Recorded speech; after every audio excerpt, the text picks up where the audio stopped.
নিজের জীবন রাখিয়ে কিনবে বাবা, নিজের জীবন রাখিয়ে।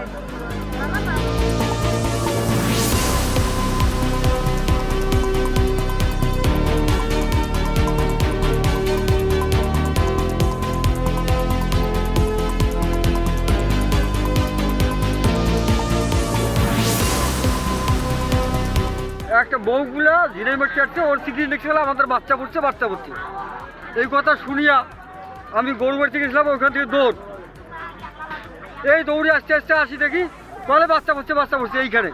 পরে এইখানে আমি দেখলাম বিশাল জল, পরে ডুবিতে বহুদূর জল, আমি পরে নিচে দেখি ওই বাচ্চা, ওই একটা করে 3টে বাচ্চা তোলা হলো, একটাকে হসপিটাল পাঠা হলো আর ওই 2টাকে এখানে রাখা হয়েছে।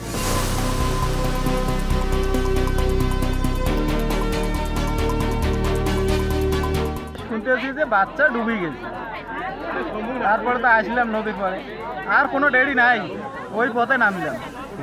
নামার পরে খোঁজাখুঁজি করার পরে একটা পাইলাম, পাওয়ার পরে যাই হোক যদি বাচ্চা একটা বাঁচে, পরে আরও শোনা যায় যে আরও 2টা বাচ্চা আছে। মোটামুটি 5 মিনিট পর বোধহয় উঠতে 5 মিনিট পর আর 2টা পাওয়া গেল। কি অবস্থায় পেলেন? মৃত। আচ্ছা, যারা মারা গেছে আর কি, তাদের বাড়ি কি এই এলাকাতে? না, আমরা শুনতেছি ডাক্তার।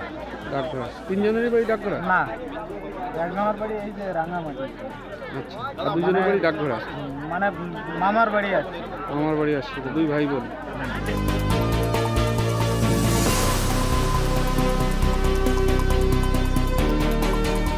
যে এখানে ঝিনুকপুরোতে এসে 2টো বাচ্চা মারা গেছে আর একটা হাসপাতালে গেছে, এসে দেখলাম সত্যি এটা হচ্ছে অত্যন্ত মানে বেদনাদায়ক এবং অত্যন্ত মানে আমি নিজেও মর্মাহত। মানে কয়জন মারা গেছে এ পর্যন্ত? এখানে তো 2জন দেখছি, একজন হাসপাতালে আছে, সে মারা গেছে কিনা জানি না। মানে এখানকারই বাসিন্দা কি জানতে পারবো? হ্যাঁ, এই এলাকাটা এলাকারই বাসিন্দা। মানে এখানে কিসের জন্য এসেছিল তারা? তারা নাকি ঝিনুক কুড়াতে এসেছিল। ঝিনুক মানে 3জন কি একই পরিবারের এমন কিছু জানতে পারবো? ওদের এই আত্মীয়।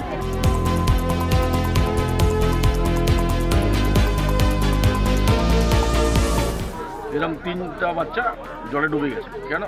ঝিনুক কুড়াতে এসে জলটা ছিল বেশি ছিল, ওরা বুঝতে পারিনি, ছোটো বাচ্চা এই 10, 11, 12 বছরের হবে সব। 3জনে 2জন মারা গেছে এবং শুনতে পারলাম যে যেটা হসপিটালে গেছে সেটাও নাকি মারা গেছে, আমার কাছে খবর আছে। এদের বাড়ি কোথায়? বাড়ি আশপাশে আর সামনে।